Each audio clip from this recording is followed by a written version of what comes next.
আজকের বাস্তবতা বলছে সময় খরচ নয়, বিনিয়োগ করুন। হ্যাঁ, ঠিকই শুনছেন, সময় বিনিয়োগ করুন। ইন্সপায়ার উইথ রেহান থেকে আরও একবার স্বাগত। শুরু থেকে শেষ পর্যন্ত সাথে থেকে শুনতেই থাকুন। জীবনে আসবে নতুন গতি, জীবনে এগিয়ে যাবেন। সময়কে খরচ নয়, বিনিয়োগ করুন, জীবন বদলে যাবে। পর্যালোচনামূলক আলোচনায় সাথে থেকে অনুধাবন করলে নিশ্চয় আমি বিশ্বাস করি জীবনে আসবে নতুন গতি। নাম্বার 1, জীবনের প্রতিটি মুহূর্ত এক একটি অমূল্য সম্পদ। আমরা অনেক সময় বুঝতে পারি না কখন সময় নষ্ট করছি আর কখন তা বিনিয়োগ করছি। বাস্তবতার উন্নত ব্যবহার করতে চাইলে প্রথমে বুঝতে হবে সময় শুধু চলে যায় না, এটি আমাদের ভবিষ্যৎ গড়ে তোলে। তাই যিনি সময়কে সম্মান করেন তিনি নিজের জীবনকেও সম্মান করেন।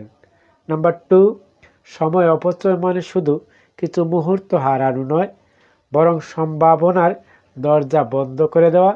প্রতিটি মিনিট যদি শেখা, কাজ বা আত্ম উন্নয়ন ব্যয় করা যায় তবে তা ধীরে ধীরে সফলতার পথে নিয়ে যায়। যারা আজ সফল, সার্থক, তারা কেউ সময়কে অবহেলা করেননি, বরং প্রতিটি মিনিটকে কাজে লাগিয়েছেন। সার্থক মানুষ মাত্র সময়ের সঠিক ব্যবহারে যত্নশীল।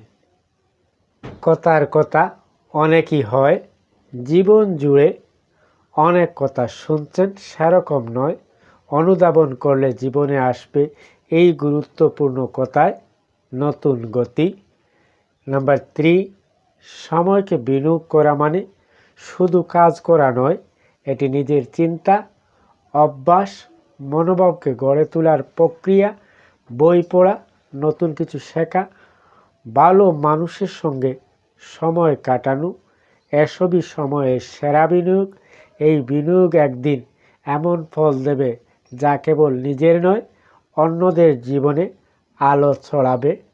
নাম্বার 4, তাই আজ থেকে সিদ্ধান্ত নিন সময়কে আর অপচয় নয়, বিনিয়োগ করবেন। ছোট্ট ছোট্ট পরিবর্তনই বড় সাফল্যের ভিত্তি গড়ে তোলে। মনে রাখবেন, সময় কারোর জন্য থেমে থাকে না, কিন্তু যারা সময়কে সঠিকভাবে ব্যবহার করে তারাই একদিন সময়ের সেরা ফল ভোগ করে। হ্যাঁ, সময় বিনিয়োগ করুন, ধৈর্য রাখুন দৃঢ়, দেখবেন ধৈর্যের সাথে ফোকাসের বিষয়ে সময় বিনিয়োগ করেছেন বলে ভালো ফলাফল লাভ করতে সক্ষম হয়েছেন। এই বিশ্বে যারা প্রতিষ্ঠা পেয়েছে, যারা সার্থক মানুষ হিসাবে খ্যাতি অর্জন করেছেন, তারা সবাই সময়ের সঠিক ব্যবহারে অধিক যত্নশীল ছিলেন। তুমিও সফল হবে, সময় বিনিয়োগ করো। এই ছিল ছোট্ট বিষয় নিয়ে গুরুত্বপূর্ণ কথা।